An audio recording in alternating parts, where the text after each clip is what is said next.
मेरा एक कज़न कराची से लाहौर हमारे घर आया। तब मैं एक प्राइवेट कंपनी में जॉब करता था।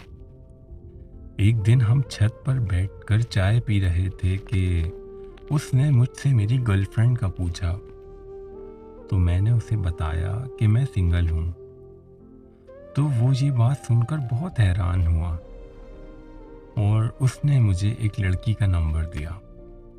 मेरे कज़न के कराची से वापस चले जाने के बाद मैंने उस लड़की के नंबर पर कॉल की और बहुत कोशिशों के बाद मेरी उस लड़की से दोस्ती भी हो गई। वो कराची शहर की ही रहने वाली थी। मेरे कज़न ने बताया कि वो लड़की उसकी यूनिवर्सिटी की है, बहुत प्यारी और सुलझी हुई है।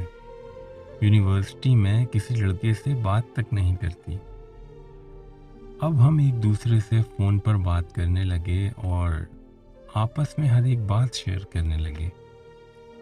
वक्त के साथ साथ हमारी दोस्ती मोहब्बत में बदल गई। हमने एक दूसरे से मोहब्बत का इजहार किया। एक दिन उसने मुझे मुलाकात का कहा तो मैंने उसे कहा कि हम जल्द मिलेंगे।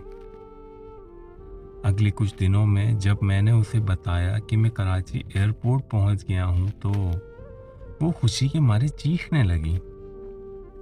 हमारी मुलाकात एक रेस्टोरेंट में हुई। मैं उसके लिए बहुत से तोहफे लेकर गया था। हम एक दूसरे से मिलकर बहुत खुश हुए। पूरा दिन साथ गुजारने के बाद मैं लाहौर वापस आ गया। कुछ दिनों में वो मुझसे मिलने लाहौर आ गई। मैंने भी उसे पूरा लाहौर घुमाया। फिर वो शाम की फ़्लाइट से वापस कराची चली गई। हमारी दोनों की बेचैनी बढ़ती गई। जब मुझसे दूरी बर्दाश्त न हुई तो मैं कराची आ गया और प्राइवेट जॉब करने लगा। वो लड़की मुझे अपने घर ले गई और सबको मेरा तारुफ भी करवाया और मैंने भी अपने घर पे बात कर ली। सबको पता चल चुका था कि हम एक दूसरे को पसंद करते हैं और शादी करना चाहते हैं। शादी के बाद मैंने कराची रहने का ही फैसला किया। उस लड़की का बाप जिंदा नहीं था। उस लड़की के घर के सारे मामलात उस लड़की का एक कज़न देख रहा था जो कि बाहर मुल्क में रहता था। उसी ने आकर हमारी शादी का फैसला करना था।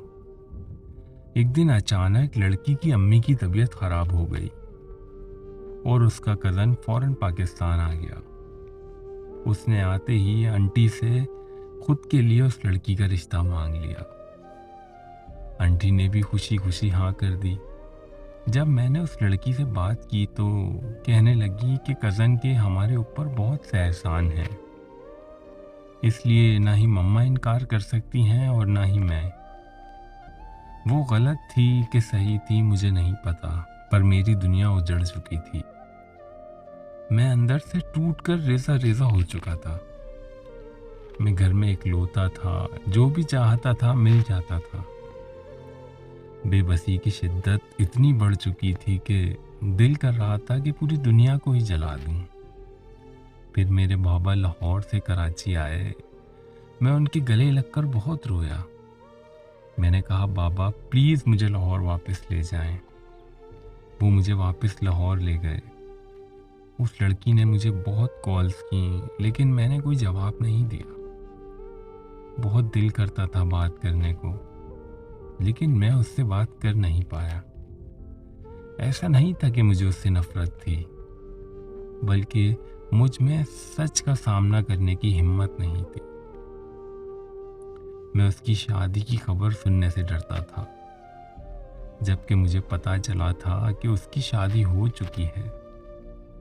आज कई साल बाद उसे याद करता हूँ और मुझे यकीन है कि वो भी मोहब्बत का नाम सुनते ही मुस्कुरा कर मेरा नाम लेती होगी।